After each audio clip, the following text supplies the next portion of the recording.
হরে কৃষ্ণ। আজকে ভগবানের ভোগের থালি সাজিয়ে নেব। অন্য থালার মধ্যে হচ্ছে গুছিয়ে নিচ্ছি।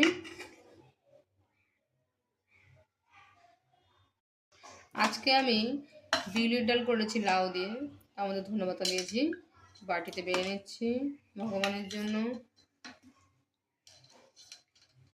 এখন আমি ভগবানের থালিতে দিয়ে দিলাম। লাল শাক করেছি, লাল শাক হচ্ছে ভগবানের দিয়ে দিলাম। আর করেছি ধনে পাতার হচ্ছে চাটনি করেছি, ধনে পাতা চাটনি দিয়ে দিলাম। আর হচ্ছে ভগবানের জন্য স্যালাড বানিয়েছি, শশা আর হচ্ছে কুল দিয়েছি ফল হিসেবে। সব কিছুর উপর তুলসী পাতা দিয়ে দিয়েছি, 1 গ্লাস জল দিয়েছি, তার মধ্যে তুলসী পাতা দিয়ে দিলাম। এখন ভগবানের কাছে নিয়ে যাব। হরে কৃষ্ণ।